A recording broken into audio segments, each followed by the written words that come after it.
ایک مشہور واقعہ ہے کہ اللہ تبارک و تعالیٰ نے ایک مرتبہ حضرت موسیٰ علیہ السلام سے فرمایا کہ اپنی قوم کو کہہ دو کہ قحط آنے والا ہے۔ حضرت موسیٰ علیہ السلام نے اپنی قوم کو یہ میسیج پہنچا دیا کہ اس قوم نے کیا کیا کہ اپنے گھروں کی دیواروں میں سوراخ کو کر دیے تاکہ اس قحط کے اندر، اس سختی کے اندر، اس سختی کے عالم کے اندر، نفسہ نفسی کے عالم کے اندر اگر میرے پڑوس کو، ہمسائے کو کسی چیز کی ضرورت وغیرہ ہو تو اس کا خیال میں رکھوں، اور یہ چند دن جو سختی کے ہیں، قحط کے ہیں، یہ گزر جائیں گے۔ ایسے ہی وقت گزرتا رہا مگر قحط نہ آیا۔ تو حضرت موسیٰ علیہ السلام نے اللہ تبارک و تعالیٰ سے وجہ پوچھی تو اللہ تبارک و تعالیٰ نے فرمایا کہ آپ کی قوم نے آپس میں رحم فرمایا، اور کیوں نہ اللہ تبارک و تعالیٰ بھی ان کے ساتھ رحم کا معاملہ فرمایا۔ واقعات صرف اس وجہ محفوظ نہیں ہوئے کہ صرف ہم سنیں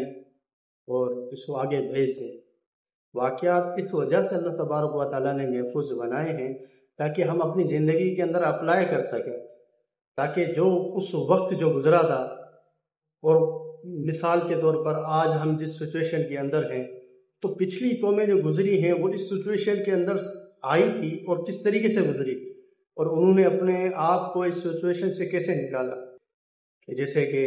آج ہمارے ملک کے اندر مہنگائی کا بڑا عروج ہے،